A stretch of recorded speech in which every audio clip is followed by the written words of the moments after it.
going on, guys? Today I'm going to be checking out more videos regarding Pantheon. It seems like it's a lot of baggage with these voice lines, right? Like some people are just happy that I'm reacting to it, but then others point out that there's a lot of lore related to it and that I clearly won't understand unless I know the story behind it. Pantheon, he is the last one I'll be giving this attention to. I mean, he was in the call. That was like one of my most favorite videos to react to with League of Legends. So I think it'd be cool to learn more about him. I'm gonna be checking out a couple of story related videos on the channel that you guys recommend to me all the time. I'll put it up in the screen. I don't want to mispronounce their name. I'm gonna try to understand him a little bit more, and then we'll go ahead and check out his voice lines, and that is it. All right, guys, let's go ahead and check out what this hype is all about with Pantheon. I heard it's like a more positive approach compared to the voice lines I heard with the other three, so we shall find out. But all right, guys, I'm just ready to hop right into it, so let's get to it. The kitty! Hello everyone, and welcome to the long-awaited video where we cover the full story of the new Pantheon. On this channel we have a little bit of a soft spot for Targonians, because every single time we get a Targon-related champion, one of two things happens. Either they reveal another massive part of Runeterra's history, or the stories are just really good. And especially if you like the Darkin, Targonian stories reference them way more than you might think. And today's story will be no different. If you have I have the subtitles on, but I guess that. read the old version of Pantheon's story, you are on a good track. Because instead of writing an entire new story, Riot just summarized what already happened and they pushed the timeline forward. In fact, all of this highlighted text is the old lore. The rest is a new part that was added to it. So, without further ado, let's jump into the full story of Pantheon. Let's go! The story begins with a Targonian called Atreus, named after a star in the constellation of War, known as the Pantheon. Just like many other in his tribe, Atreus trained to join the Raharak, which was an order of elite warriors in the Rakor tribe. Atreus wasn't the strongest or even the most skilled warrior, but he had endurance and determination. And somehow he kept standing up, bloodied and bruised after every battle. In time he found a fierce rival, a fellow recruit called Pylus. But no matter how many times Atreus fell on the stones, he always stood back up. This unrelenting will impressed Pylus, and through the blood they spilled in the training circle, a true brotherhood was born between them. Okay, Sometime nice. later, Atreus and Pylus managed to survive a barbarian invasion, while the rest of their patrol died. They sought revenge, and so they turned towards the aspect of the sun to help them. But for some reason, the aspect refused to destroy these trespassers. And Atreus and Pylus swore to capture the power of the aspects themselves by climbing the peak of Mount Targon. Very determined Like for so many revenge. before them, they underestimated how challenging this task would be. When they finally reached the peak, Pylus froze to death, and only Atreus remained to see the skies open before him, making him host to a divine aspect with the power to take his revenge. However, this wasn't a normal ascension. Atreus now wielded a spear and a shield gleaming with celestial might. But it wasn't Atreus who returned back to Rakor, it was the aspect of war itself, the Pantheon. Judging Atreus unworthy, since he was a warrior who kept getting defeated in every battle, the aspect of war didn't lend Atreus its power. Instead, it took Atreus' body into its own control, in order to pursue tasks too great for mortal man. So now he Atreus lost was his still own technically will? alive, but he was cast into the furthest corners of his own mind. As Damn. the aspect used his body, Atreus only saw visions, as the aspect traveled the world hunting down the Darkin. Eventually, Pantheon was locked in battle not far from Mount Targon. So now this His new opponent- like entity or whatever that took over, was it Arcane? Like now that's who you guys consider Pantheon? Like that's the guy you guys like, Pantheon? Despite that, he took control over Arcane? Like, I guess it's like two people living in one body now? Or like, yeah, because it's basically taking over control of like what it is now they want to do, despite Arceus' original goal of trying to get this power. was the Darkin Aatrox, who wanted Right. to claim the mountain's peak for himself. There's Their a lot fight of, I'm gonna rewind this a little bit, but yes, there was a lot of comments explaining Aatrox and explaining my misunderstanding that Aatrox cannot die, like he legit cannot die. Anywho. Eventually, Pantheon was locked in battle not far from Mount Targon. His opponent was the Darkin Aatrox, who wanted to claim the mountain's peak for himself. Their fight raged into the skies and swept through the armies of men beneath, until the impossible happened. Aatrox's god-killing blade was driven into Pantheon's chest. The blow was so powerful it destroyed the aspect itself, and the constellation of war disappeared from the heavens. But as the aspect faded, Atreus, the man it had considered weak, awoke once more. Impaled on Aatrox's blade, and with the power of the aspect's weapons dimming, Atreus took a breath and spit in Aatrox's face. Aatrox just sneered and left Atreus to die. But hours later, as the crows descended, Atreus did the one thing that defined him.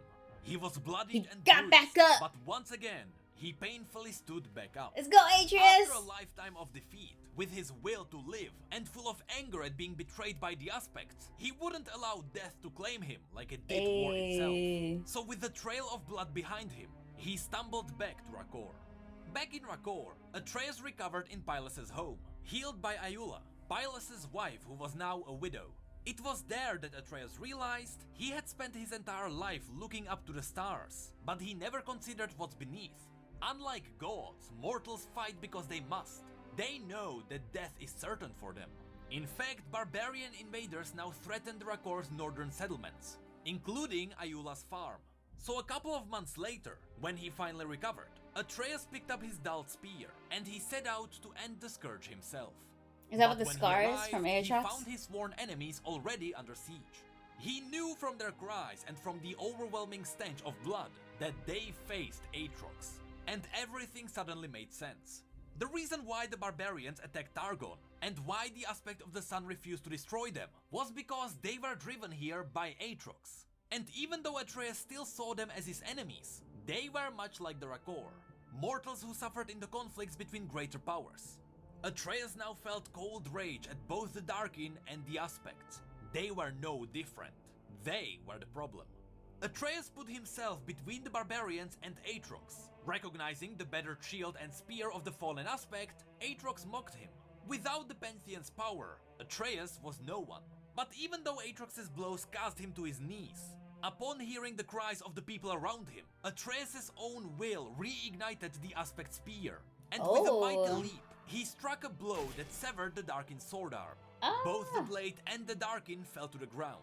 Did he Only really? Atreus still stood, and watched his namesake star blaze back into life in the heavens. So Though can he often Aatrox, because Aatrox can't die, can he just like re-heal himself? And watched his namesake star blaze back into life in the heavens. Though he often yearns to return to Ayula's farm, Atreus vowed that day to stand against aspects, ascended, demons, and any who wield power so great it can only destroy. Forsaking his own name, he became a new Pantheon. The aspect's weapons fueled by the will to fight that can only exist in the face of death. For with the divine Pantheon gone, war must be reborn in men. What the heck? Oh This my was gosh. Pantheon's new bio. But before This is we really have a look fast, at by the the short way. story that follows, let me quickly mention a couple of things to remember. Okay. First of all, the old Pantheon stories that involved Aurelian are still canon. The Twin Dawns, the story where a female Pantheon controlled Aurelian's soul, is still real. Pantheon, as in the aspect of war, chose its vessels just like the other aspects did. So when one of Pantheon's vessels died, it simply chose a new one. That part is still true. But as we mentioned, this time the Ascension was different, because instead of turning Atreus into Pantheon's vessel, it didn't trust Atreus. And so Pantheon decided to expose itself and transfer itself into the body instead. So all the past stories with different Pantheons are still real. But I wonder, like, despite Atreus's like history, like of like having this strong will, I wonder why this aspect didn't trust Atreus to like completely take over him, from what I'm understanding. To the body instead. So all the past stories with different Pantheons are still real. Only now, in the modern days, the aspect of war died, and so we can't expect any new Pantheons to follow. This brings up the question, what is happening to Aurelian's soul now? Pantheon was the aspect that held him on a leash, but unless the other aspects can also hold him at bay. For example, we know that Zoe likes to toy with him too. That leash was now broken, and so Aurelian's soul might be free now. Also, a fun fact confirmed by Riot. Atreus is currently wielding the Aegis of Zionia, a shield used by the previous vessel of the Aspect of War. Lastly, I need to confess. I quickly read this story when I was still on our honeymoon, and I decided to tweet about it right after. However, I made an absolute fool of myself, because I thought that the story mentions that Aatrox's blade used to be part of his arm. You know, just like Demon Blade Tryndamere. But I didn't know that in order for that to be true, it would have to be spelled sword arm with a dash. If it is spelled without the dash, it means that it was his arm that was used for wielding the sword. Anyway, I wish that Aatrox used to have a sword instead of his arm. What that in the would have world? made him even cooler. And it would This perfectly stuff fit the is theme so, of the like, Guardian using blood magic to mark their specific. bodies. Hashtag sword arm. Anyway, let's now have a look at the short story. Pantheon Okay. currently has two short stories. The first one is just an updated version of the old short story. It did Before I continue, and I'm not gonna bother rewinding because this video is gonna end up turning out to be much longer than I have the time for. But is Aurelian's soul another version of the aspect, or like this whole Pantheon thing going on? Did I understand that correctly? And I've seen Zoe's name come up a couple times in the comments as well, and I guess they had some doing with Aatrox as well. But okay, moving forward. didn't This change stuff at is very all, specific, apart guys, from the very fact that detailed. when the story talks about Pantheon, it is now correctly describing his updated appearance. In short, it's a story where Pantheon, as in the aspect of war when it was still alive, takes on a group of mercenaries heading towards Targon. But we are interested in the second short story. That one was newly released on the universe last week. So, let's get on it. Okay. This story happens after the death of the aspect of war, and after Okay. Atreus decided to be the new Pantheon that fight for mankind. The story begins with Pantheon falling from the skies, burning with celestial magic.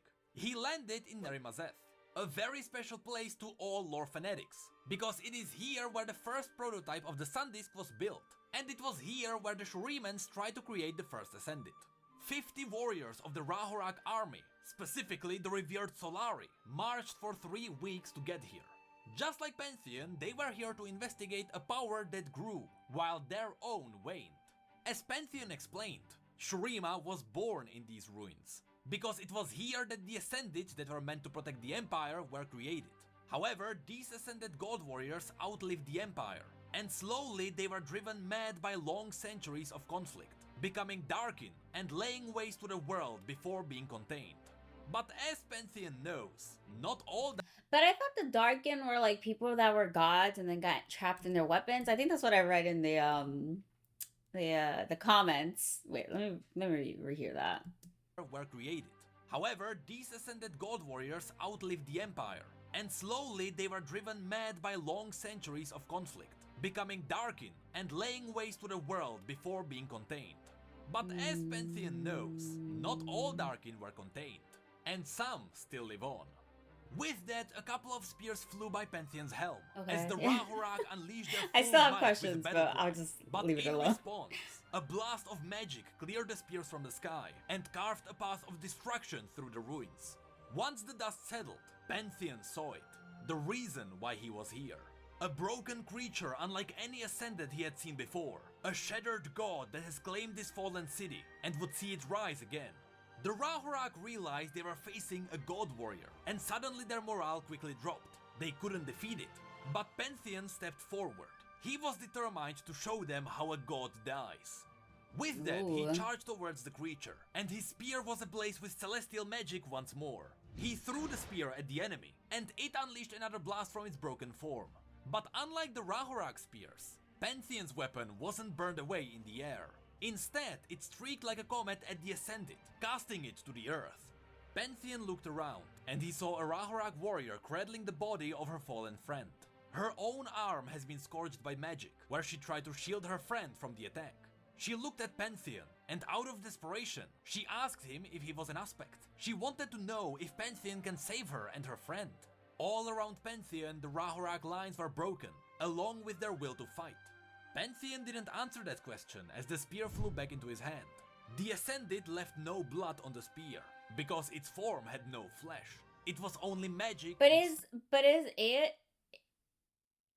Oh gosh, how am I forgetting the name already? Atreus. Is Atreus considered an aspect though? Because I thought the aspect of war had died, and Atreus's will is what repowered the weapons. But because now he's using the weapons, are people now considering him an aspect? Stone. Pantheon wanted to tell her his real name, that he too was once a Rahurak warrior, but that man was dead now. He died on Targon's Peak, along with his brother Pylus, slain by the Pantheon and by his own failures. Instead, Pantheon turned towards the creature again. He shouted at the Rahurak that they must fight, that all of them must. The city around them was now on fire, a new identity. as the Ascended's magic refused to fade. Pantheon started running towards the Ascended, as even more blasts of magic flew around. The ruins of the city crumbled down, and the Rahurak disappeared in dust. With every step, Pantheon kept yelling louder and louder that they simply must fight.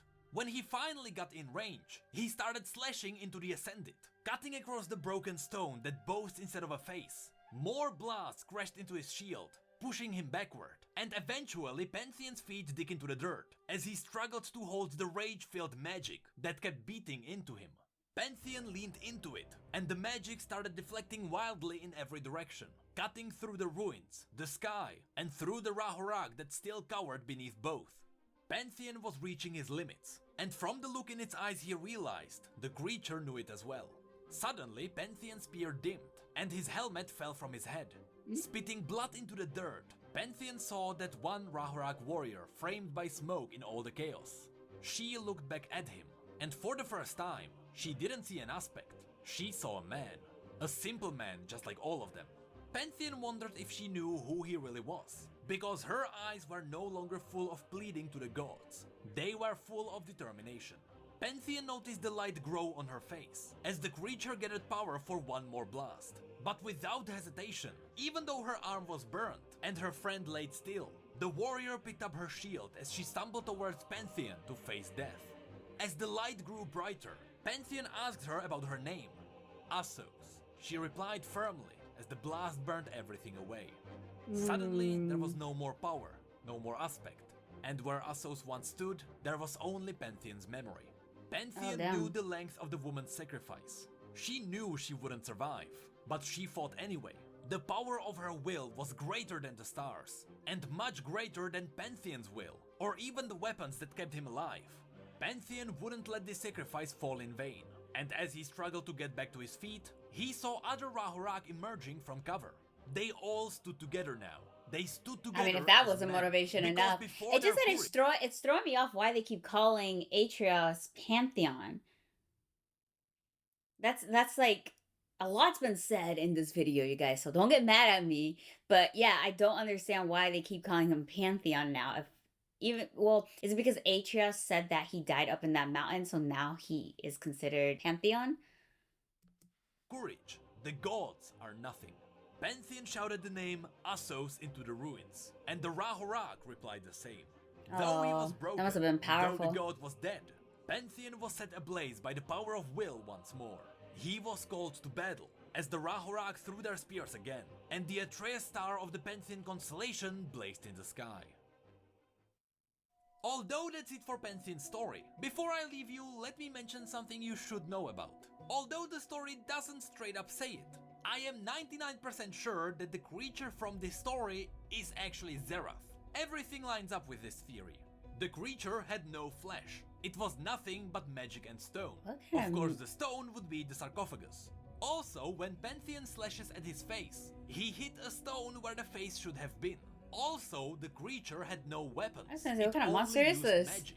And on top of that, Pantheon mentioned that he had never seen an Ascended like this one. That would be because Zerath was made in an extremely unique way. No other Ascended come even close to him.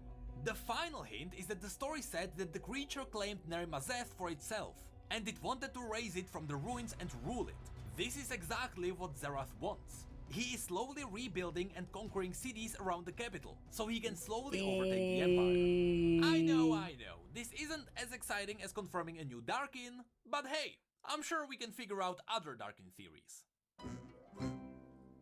Hey, did you know that we have social media and Twitch where we talk about other League facts and stories? And did you know that we have need mugs and shirts too?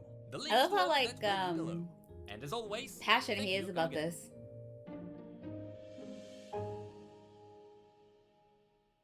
Okay, there was a lot that was said with this one, you guys. It was quite overwhelming. I will not lie. But we're gonna go ahead and check out Where Is He? And then we're gonna check out voice lines. Let's do it.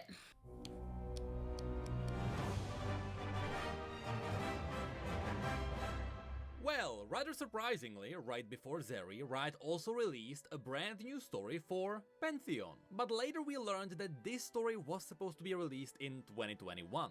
Because Pantheon was the only one who didn't get a story that would be leading up to the cinematic. And yes, this story happens right before that. And a bit of a warning, it may hit you right in the feelings. But by far the best part of this is that once again, the story acknowledged the ruination. And so, here's the story about what happened to Atreus right after the ruination. In battle, broken. Before the story begins, we get a short note written by someone from the Blessed Isles. It talks about the mysterious purpose of the aspects. To assume the aspects act in interest of Targon, or its people, is folly of the highest order. When the first Rakor climbed the Great Mountain, they did so to bring themselves closer to their holy sun, the divine source of all light and majesty in the world. But when they reached the summit, they found strange otherworldly beings waiting there for them. Not gods. There are no gods on the mountain nor above it. The aspects have never claimed this, and the Rakor have never considered them as such. In spite of all their heavenly power, they had descended from the firmament of the celestial realm, yet were still unable to cross over into Runeterra unaided. And this was something for which they would be willing to bargain most dearly. Enough to use our worst natures against us, enough to betray the golden sun itself. To this day, the aspects strive to manipulate a world that is not theirs, for reasons we cannot fully comprehend, on a timescale that mocks even the grandest of mortal ambitions. But do However, aspects we have can be like certain different that their motivations beliefs, or are they not all human, part of one and their group? capacity for cruelty and deception is unmatched in all existence. From Tribe of the Last Sun. Because in the by last Haikyuu video, they kept saying like the aspect of war had died. So are there different aspects? Or like, I guess there's no more aspects of war, but like, are they still part of like the same, like, do they come from the same place? Like, when people say aspects, am I assuming they're talking about a certain group of beings? Guza of Helia. This note finally confirms a really interesting thing, that aspects are not gods, and they do in fact just come from the celestial realm, which sometimes may be referred to as Targon Prime. And it was confirmed that these aspects from the celestial realm can't pass into Runeterra, so they are using humanity for their purposes. Like how this, the aspect of war I also want to mention a really did? interesting thing that happens later on in the cinematic. You see, I thought the gate in the cinematic was simply the gate to the very peak of Mount Targon, because the peak itself serves as a gateway to the celestial realm. But in fact, it was confirmed that gate was leading to Targon Prime directly. So whatever Atreus plans to do later on, he's ready to fight the celestial beings themselves. But now, let's get to because the they're story. using the humans? It begins on Targon, Sorry guys, I'm where trying. a woman quietly enjoyed some mead. It was a toast to a person who wasn't with her anymore. Another young woman called Hane entered the hut and asked her how was it. That's when it was revealed that this woman was none other than Iula, whom you may know from Legends of Runeterra. But more importantly, she was Pylas's wife, with Pylas being Atreus's best friend, who ascended Mount Targon with him, but unlike Atreus, who ascended into Pantheon, Pylas died there at the peak. I assume that you know the story of Pantheon and that you're keeping up. Hane then dropped 2 large sacks of grain on the floor and poured herself a cup of meat too. She sniffed it at first, then she took a long swig. She coughed 3 times before she noted that she could really taste the smoke, and she asked if the meat was always like this. Iula told her that it depends on what you put in it. Regardless, she would put in more honey before she sealed it in jars and readied it for the markets. Hane remembered she saw one last honeycomb in the storehouse, so she offered herself to go and get it. Meanwhile, little Thomas, who was still seated at their table, looked at the cup in her hand and asked if he could also have some. Iula looked at him with expression of mock and confusion, before asking if he meant the lovely stew Hane made for them. Thomas shook his head and added that he meant the medu. Iula replied she didn't think that would be a good idea. Instead, she offered him some sun tea. They worked on it the entire day, and she's been looking forward to trying it. Thomas wrinkled his nose and told her he didn't like sun tea anymore. Iula added that was nonsense. It was a special drink for young Rakor. It would fill him up to toe with blessings of the sun. Suddenly, the boy went quiet. His eyes sank to the table. Then why do you put your drink in the dark? He murmured. Does that mean it's bad? Iula was suddenly worried she had gone too far. Then she chuckled and told Thomas her husband taught her how to make meat when they first married. It had to sit in the dark to give it a bit more, well, explaining fermentation to a 4-year-old was painful. She then simply told him that, well, some of the best things grown-ups enjoy happen in the dark. One day, when he's older and taller, he would understand. Kids hate That's hearing when that, the huh? farmhouse door opened. At first, Iula was happy to see Hane was back already. But then she noticed Hane's worried expression. Someone was coming, and it seemed to be Solari. Iula strained her eyes into the distance, beyond the fields of Empyrean wheat, and true enough, she could make out a distant man, clad in dulled, broken battle plate. He was moving slowly through the crop, but there was no doubt he was coming towards the farmhouse. She steeled her nerve and walked outside. "Greetings, friend," she called out. "May the sun's light be upon you. I hope your journey through the mountains has not been too hard." The man did not respond, nor hold his approach. Iula continued. "I can offer you food and water, but I'm sorry to say warriors are no longer welcome in the house that I once shared with my beloved. Perhaps you've heard of him, Bylus of the Rahorak, a worthy hero of the Solari. Some 40 years past. I have the countenance of the priesthood in recognition of his service. You will find no enemies here, I assure you." She's so brave. Still, the man did not respond. He crossed the bottom ditch. He was now barely 100 yards from the house. That's when Iula sent Hane to get her husband's sword. The girl did not move.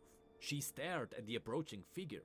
Iula shot her a serious glance and told her to get the sword above the fireplace. To hurry the hell As the man up. got closer, Iula noticed his shield hung limply at his side, and his bent spear was dragged in the dirt behind him.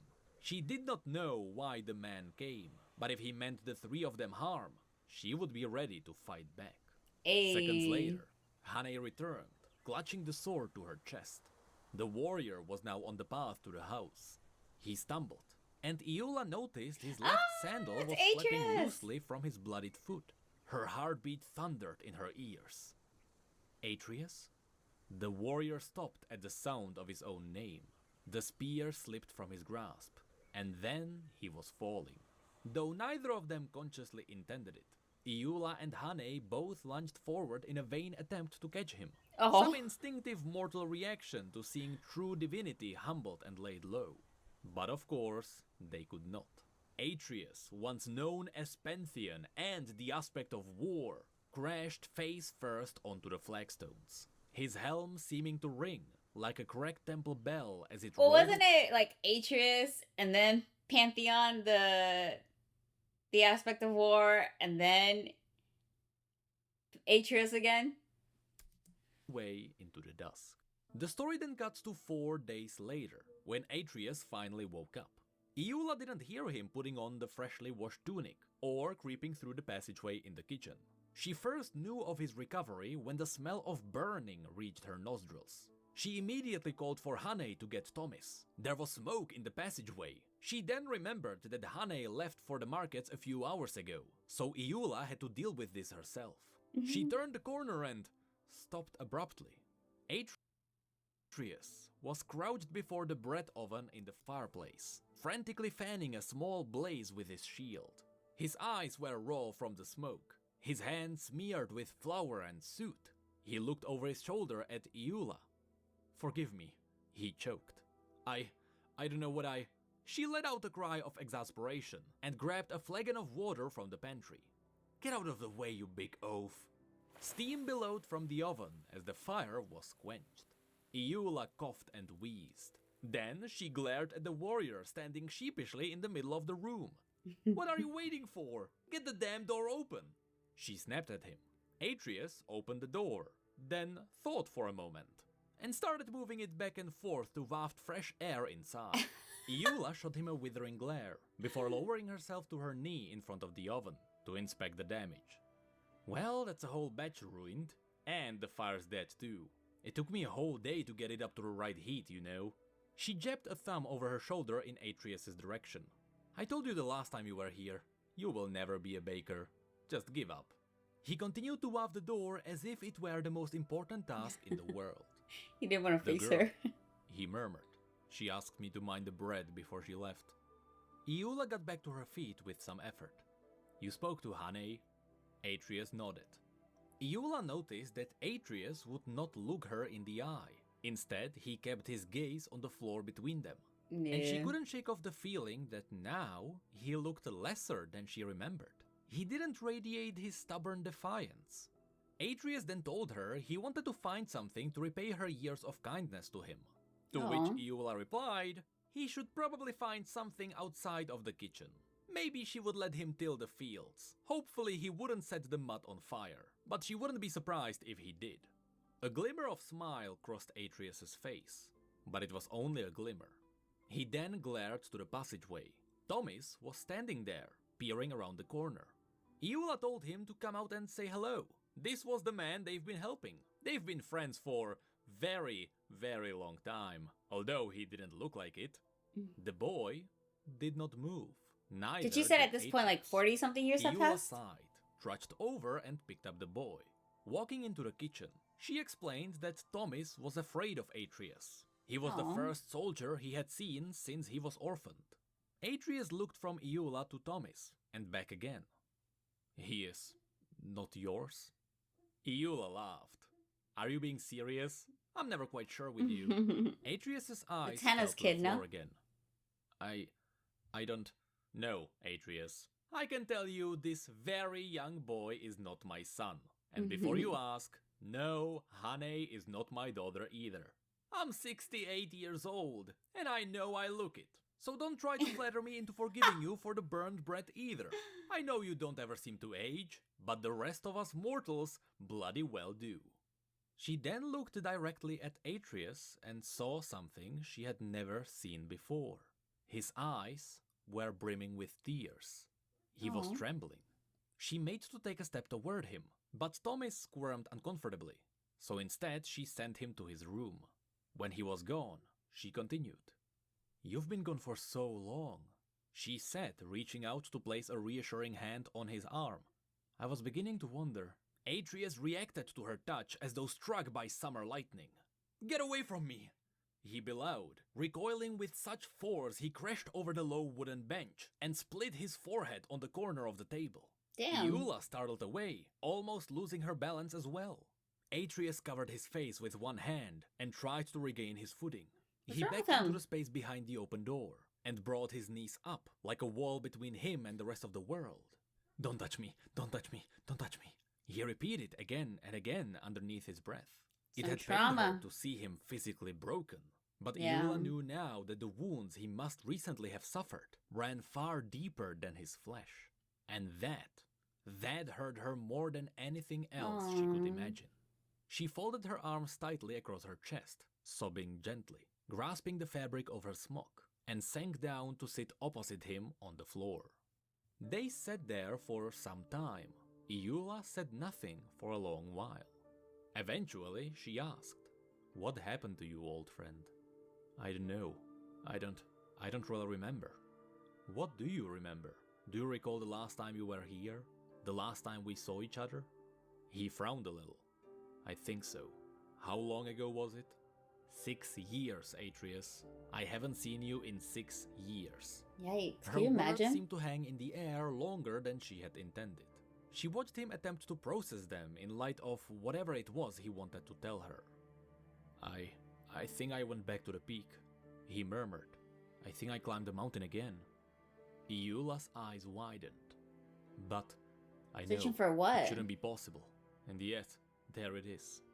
It was beyond anything she had ever considered. Certainly, there were legends that predated even the empire of Shurima, of climbers who reached the summit of Mount Targon and yet were claimed by no aspect, who then managed against all odds to make their way back down and return to their people, whether in shame or triumph. It was often unclear in the telling, and usually considered nothing more than fanciful allegory. But the notion that any mortal, even an aspect host, might make the climb twice? It was unheard of. Because that was the mountain that him and Pylus first went up, right? And then that's where the aspect took Atreus. So you're telling me, it's telling me that Atreus went back up that mountain? He laughed, clapping her open palm on the floor. My old friend, she beamed. If ever someone was going to rewrite the rules of the world, it would be you. Atreus shook his head, and Iula felt all the levity fade away. No, he replied. It wasn't me. Then who? Viego. Even though she had never heard it before Viego. that moment, the name sent a shudder through her. She did not like to think that words, or names, could have power over the living. Maybe it was simply the Viego way control Atreus had Pantheon? spoken it, his gaze haunted and thin. Viego, the ancient king who brought the black mist to our lands. I tried to fight him, but he... Atreus rubbed absently at his scalp. He made me his puppet, Iula. I think I have done some terrible, terrible things. Right. Iula was numb. They She showed some and of that in the Hane had videos. not dared to imagine what foes could have blunted the weapons and armor of an aspect. But now she wondered, had they even been foes at all? I'm sorry. I know how hard it was for you to be controlled by the Pantheon all those years ago. This must have been... Oh, Atreus. I'm so truly sorry for what has happened to you, Atreus my can't friend. catch a break, She man. reached out to him again. This time he did not flinch. Oh, Atreus, she said again, and took him in her arms, rocking gently back and forth with him on the kitchen floor. Aw, she's Close to comforting tears him. herself, Iula closed her eyes. Tell me what you need, old friend, she whispered. Whatever I can do for you, I will. You know that. Atreus took a deep breath to steady himself. I need you to tell me it's okay to give up. He replied. What? Iula felt suddenly cold. What? Even the music There stopped. is too much evil in the world. You and I have both seen it. I have fought it for so long. I can't remember what came before, but I'm tired. Oh, I'm so wow, damn Atreus. tired, Iula. How can mortals hope to win against undying kings or fallen god warriors? The aspects and their slaves, demons from the spirit realm, Runeterra is becoming their playground. I thought all I needed was to keep getting back up, no matter what. But if I can be made an enemy too, then simply being able to endure is no longer enough. Yikes. He gritted his teeth and looked her dead in the eye. And worst of all, I lost whatever power I still held after my aspect was slain. Viego must have seen to that. Whatever it was that I've lost whatever power I still held after my aspect was slain. connected me to the celestial realm. It's gone. I'm just a man. So I Oh, need you to tell me damn. that it's okay for me to leave all this behind. You're the only person Iula pushed him away and clambered shakily to her feet. Adrenaline surged in her veins. She saw this wasn't just the absence of his comforting defiance, which for so many years had made her feel safer. Just knowing that he was out there, somewhere in the world. He had What's actually she given gonna up. say? How dare you? She murmured. How dare you? Atreus rose, confused, towering over her. He wiped his face with the back of his forearm. He was I being don't really understand. vulnerable. How dare you? Iula shrieked. How can you even think to ask that? He faltered, his fists clenching involuntarily. I can't do this anymore. Please. A sour taste rose in the back of her throat. Her anger was so fierce, so hot, that she couldn't even feel the floor beneath her feet Wait, anymore. I'm trying to let this play out real Damn quick. you! She spat. Damn you, coward! How dare you say that to me? Eula, please, listen to... She slapped him, hard, across the face. And again. He did not try to defend himself, but only stared down at her, dumbfounded, his cheek reddening quickly. Eula could not weep. She was too enraged. He loved you, Atreus. Pylus loved you more than any brother. He was my husband. But he went with you up that accursed mountain, even though I begged him not to.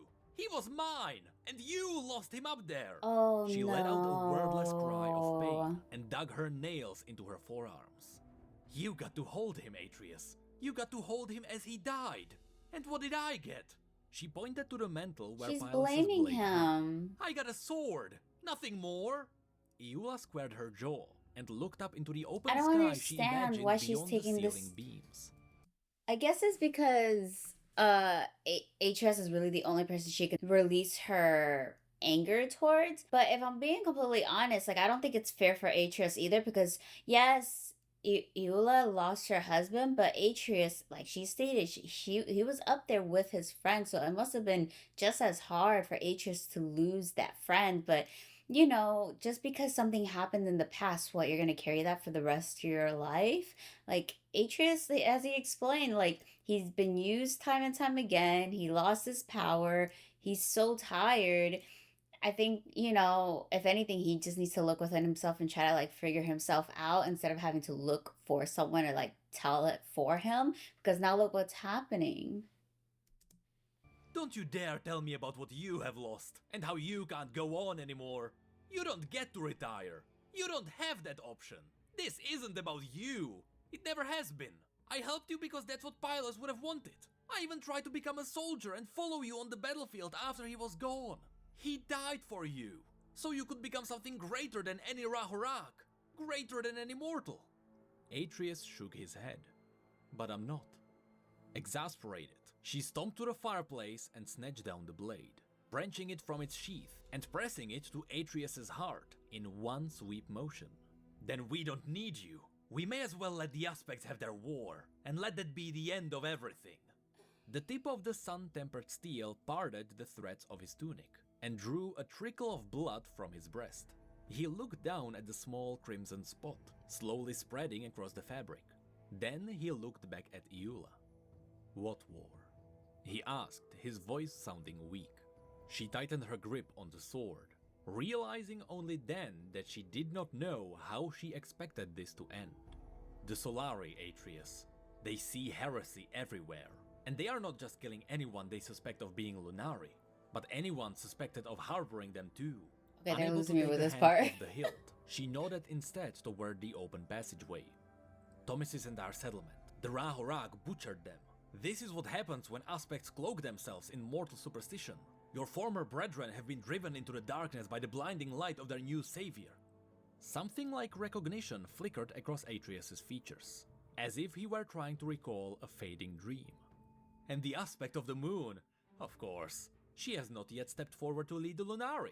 How much worse will it get once she does?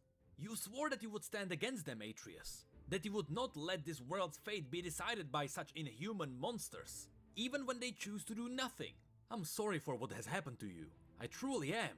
But I cannot let you break your oath. So basically, like, she needs his help, or like the world needs, like, continues to need his help against all these other aspects. Man, I feel bad for this Atreus, dude. Just No. because he had all this will to get back up after each fight, and then now he's like in this whole journey of like trying to defend the whole world, it seems.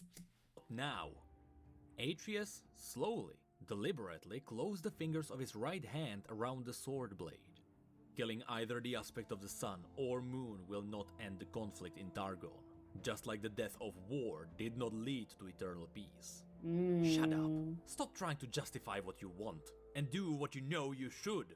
That little boy was absolutely terrified of you when you arrived, and yet he wanted to wear your helm. and pick up your spear from the moment he saw them.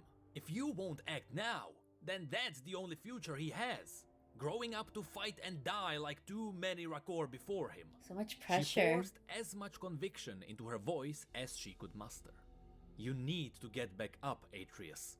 I didn't want to be a widowed farmer. I didn't want to inherit all this. I had to give up my life and my love. So now you need to prove you're worthy of the faith my husband had in you. You need to honor the sacrifices we have all made. You need to stop the aspects from destroying our people entirely. But that's the thing, right? Like, why, just because Atreus was chosen by the aspect of war and then the aspect of war died, like, why does that still stay with Atreus? Just because Atreus found that will at one point to be able to, like, make those weapons work, now all of a sudden this responsibility is on him now? Why? Who is she to determine that for him? Am I missing something between the last story and this story? Atreus gripped Iula's leading hand, gently urging her to drive the blade onward. His expression resolute. I can't, he whispered, his voice cracking. I'm not strong enough. That was Atreus. it. Iula was done. She Did she threw down the strike- sword and Oh, barged past him, I thought she heading for struck him. Thomas's room. Well, if you're just going to lay down and die, please pass my love to my husband when you see him. She Oh, yelled no. over her shoulder before scooping up the startled child and hurrying out of the farmhouse in tears.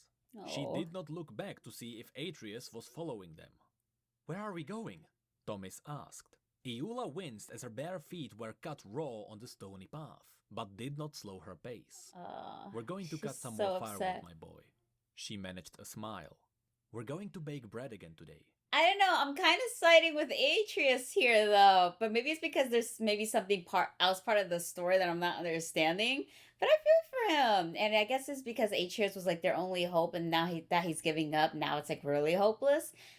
But I don't know. I guess it all ties to like with great power comes great responsibility, and unfortunately that's Atreus, so he has to kind of like be selfless in this situation, but he's only human, you know? So he's gonna have those human feelings too. Just like with any superhero story we've seen, right? So I wonder if like Atreus comes around.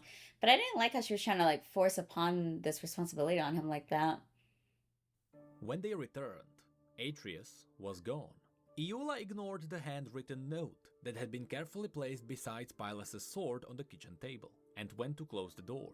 Telling herself she was merely looking out for Hane on her way back from market, she scanned the distant trackways that led up and out the valley, but saw no sign of anyone. She took a deep breath to calm herself, letting it out slowly as she walked back to the fireplace and knelt before the cold oven with a grunt of discomfort. Then, without reading it, she balled up the note and stuffed it into the grate, and began to hum an old song from her youth as she stacked fresh kindling on top. Oh, she's She not gonna read genuinely it. hoped that would not be the last time she saw her old friend, that he would find his way out of the shadows, for all their sakes, by whatever path he had She chosen. shouldn't have done that. But until then, she would sharpen her husband's blade and prepare to meet whatever was still to come. Wow. And that was the amazing story called In Battle, Broken. I truly love the tone of this story. Yeah, but It what really happened to gave me some Atreus? God of War vibes. Except Atreus was really damn tired. I wonder if this story is actually a really cool teaser. You see, Atreus basically confirmed that Viego ascended the mountain. Sure, it was with Atreus's body, but it was Viego who ascended the mountain. I wonder if this means that in the distant future, when Viego inevitably comes back, what if he gets attuned to celestial powers? I don't think he's going to become an aspect, but he might have aspect-like powers. I don't think this is a storyline that will be explored during the Void event, but I do believe this is something that will come back in the distant future. I also like how Atreus mentioned that, yeah, Runeterra has too many threats, and he pointed out the world-ending creep. There are demons and monsters and aspects and runes. In the past, it's been a joke that there are too many things that are trying to destroy Runeterra, but it's amazing to see that the writers embraced it, and now Atreus agrees as well. And lastly, I have to mention one more thing. Yeah, we will never learn what Atreus wrote in that letter. Ah, Just boo. like Jarvan IV burned a letter from his father without reading it, because he was suspicious that he actually wanted to make peace with the mages. Here, Iula burned it without reading as well. It happened again. Why does everyone hate letters in this universe? How funny. What a shame though. I thought we were gonna get like, I don't know, maybe I didn't think we were gonna get like this whole conversation. I thought we were gonna get like maybe something tying Pantheon's or Atreus' story, but I guess there's still more to come with that. This was 2 years ago. Okay, so let's go ahead and check out voice lines now. Hopefully, when you guys are talking about lore, hopefully I kind of like went up the alley of what you guys mean by that. It was a lot, and that's something I'll do again, but maybe now hearing these voice lines is gonna mean something extra. In battle, we are reborn. Flee, and the spear will find your back. The heavens do not fear me because I am a god. They fear me because I am a man. They are called gods, but when they die, you cannot hear their howls above the wind. So it seems like gods seems to not always have like a positive outlook in this world. Like some of these gods be turning dark and stuff like that. And I guess aspects live up to that like level of godlike too. And I guess like aspects are no bueno as well, like taking over all these humans.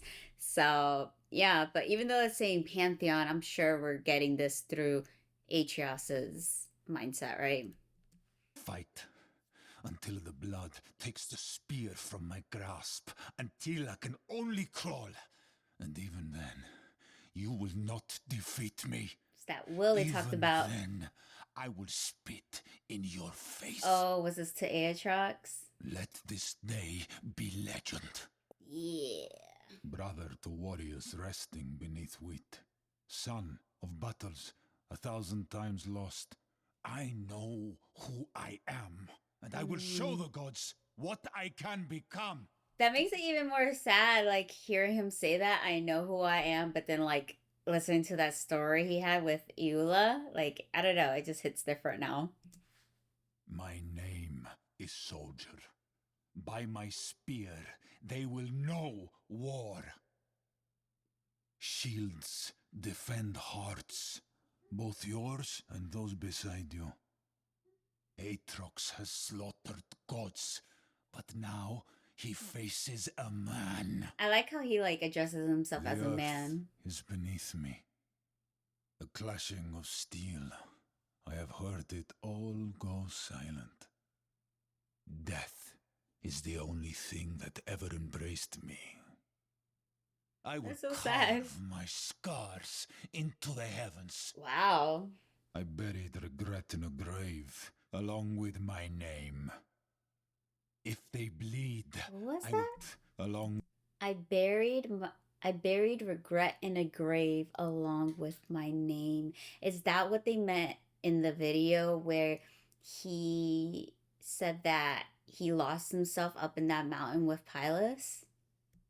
along with my name. If they bleed, I will call them sister or brother. The people cry out for strength that is already theirs. Aww. The power of these gods is but an echo of our own. It is not why I fight, but who I fight for. I cast my excuses into the dirt. There is The no accent. pity, no mercy. There are What no accent is enemies, that? no allies, only those about to die. Yikes. If they kill me, at least I die a man. It's the man line again. Spears grow restless before fields of wheat. From the skies they see war, but on earth there is only carnage. Wow. Onward! The spear points in only one Sounds pretty direction. deep. We live our lives in the shadow, cast by a mountain. Oh, is I that the wear a Targan? helm so that I am only a soldier. Because we fall, the climb must be our destination. Even Damn. impaled on a blade, I will press forward. There's so much this I guy's do not going through. set I the feel pace. so bad for I race against Arceus. it. The world moves as the heavens lie still. The art of war is hearing your heart beating, knowing you are Wow. alive. The art of I war, wield huh? my fate as a weapon. The past marches with me. Pressing forward is not the same as running from your mistakes. Oh, okay. I have I like found that. my limit 1,000 times, and still I press further. You keep getting back I up. am the tip of the spear, raised against surrender. We are what we overcome. Ooh. No mercy for the strong. Power will be your undoing. Fight because you must. Spear and shield, a pantheon. I can now see like why maybe Eula's like really taken aback by Atreus, like now all of a sudden coming to her and being like, I am tired. Because hearing all of these like voice lines, right? Can you imagine you have a friend and if she even heard him talk like this and all of a sudden he comes back a few years later, a completely different man, I can now understand why she was so taken aback compared to when I heard the story the first time. Cry war, louder. Again, into legend. Unbroken. A legion of one. Life was always a war. Do not give up. Do not give up. Strike now. Strike harder. Let fear make you bold. You will not fail if it is worth it.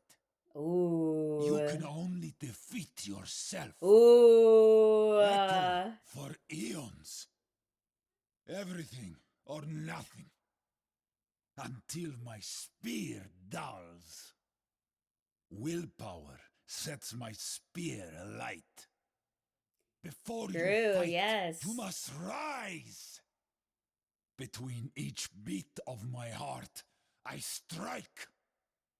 The stars are beyond my reach, and so I grasp my spear and take aim. Ooh, I like that. We must all He has find some good our lines. place. Mine is being cast down, so I can rise once more. My gosh, it's such hardship. Behind me lies a farm. I Ah. wonder if there is bread above the hearth, and if I will ever return. Oh. We are privileged to breathe, to taste the air. It is the last gasp of all who have died before us. After every defeat, I ran around the mountain until even shame could not keep up. Heavier than my Wow. spear is the weight of only one life. When Does I he look mean to the pilots there, or is mountain's that peak, just like a general in my line? mind, I have already fallen, and so I climb. The man who Jimmy John's just Okay, Jimmy Johns, gotcha. tastes the venom of gods must spit his words. The twilight of the gods comes each morning when our world shines brighter than the stars. How much further could we march if we were not forced to carry our fears on our backs? Oh. The mountain that, before me is not always That when you have something you're like carrying like that, it's gonna push you. Yeah, how much further could we march if we were not forced to carry our fears on our backs? Yeah, not by much, you know. There's no motivator, you know. fears on our backs. The mountain before me is not always high. It is not always a mountain. We are caught between Darkin and Aspect, but we will Right. rise up in spite of them. Man, that's so crazy, right? Because like now I'm learning that it's just not the Darkins, right? Now that they have to deal with these aspects, and then on top of aspects, they also have to deal with Viego. Like there's just like so many different sides to the story, and like so many battles from all different directions and different wars. And it's like no wonder freaking Atreus is freaking tired. guy.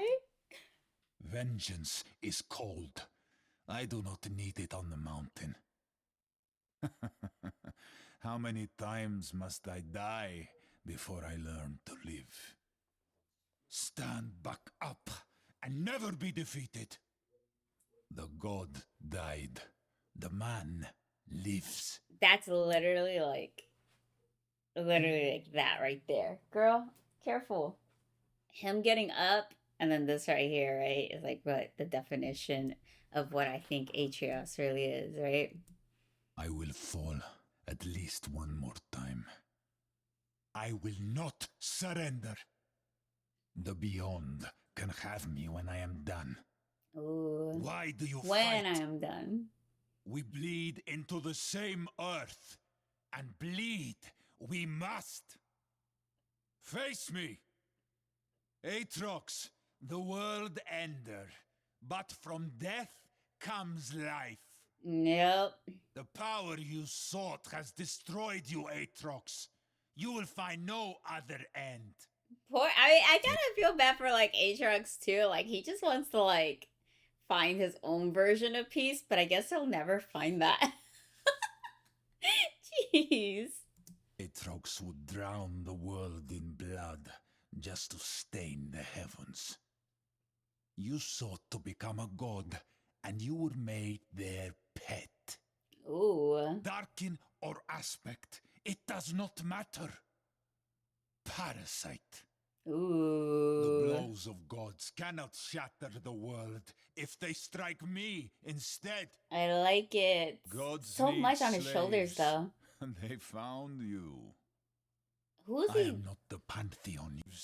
Is his first encounter aspect darkened? Gods need slaves. They found you.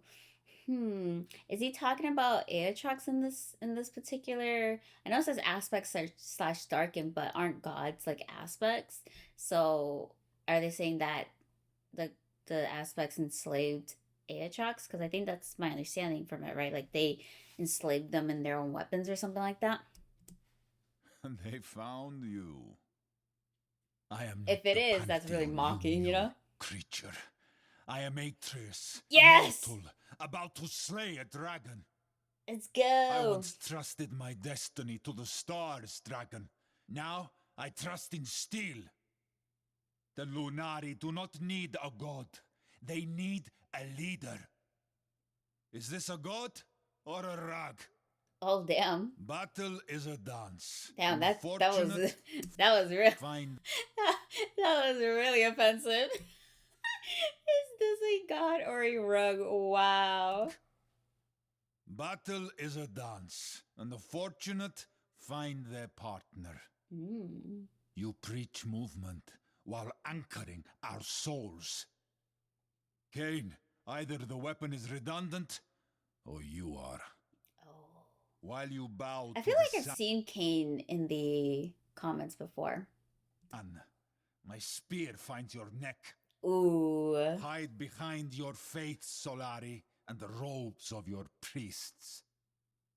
Beneath aspect and armor, you are more resilient than you know. Our destiny is to fight, and only the bravest do not refuse it. I understand this, Lunari. Who was Lunari If again? only I your know I know it was mentioned in the story, but everything was just going so fast. So it's Lunari on his side, but I thought his people started with an R. Kind could see what you see, Soraka. They would weep for you, as you weep for us. Oh, Soraka. That If it sounds so isn't the sad. aspect everyone used to like. Who's that? You call yourself the aspect of the protector. Oh. But now the one in need is you. I earned my spear with my brother's dying breath. How did you earn yours, Demacian? I have faced many self-proclaimed gods. The worst Self-proclaimed. wears the face of a child. Oh, who's that? How you die. Oh, is that Zoe? Was he saying that Zoe's a self-proclaimed god? Who you are. Stand up. Face me again. Keep fighting. I will remember your name and shout it to the heavens. Glory fades into bloodstains. How many hosts must I kill, Darkin?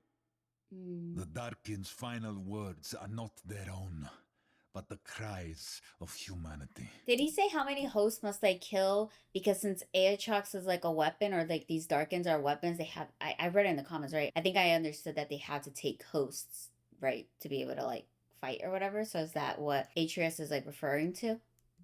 Final words are not their own, but the cries of humanity. Oh wow. The stars lie. All things end. Mortality can only be severed by the spear's edge. Return home on your shield. I call upon the stars Joke? to bake my bountiful Oh. bread. I was like, it doesn't sound like a joke. Fresh from my bakery, my sacred dream. My only hope for Atreus, I mean, like, you know, jokingly, is that for him to be able to make his own bread. I am no more than a soldier, and no less. I sought power on Targon's peak, only to find it within. Wow. Retreat too far on Mount Targon, and you will fall off a cliff. The best climbers know how to fall. Here ends the age of dragons. That's oh gosh, I know they said it right. Aurelio's soul? That's him? We cry out to the heavens, and they answer in wing and flame. I will turn the dragon's power against them, drive it deep beneath scale. This I promise.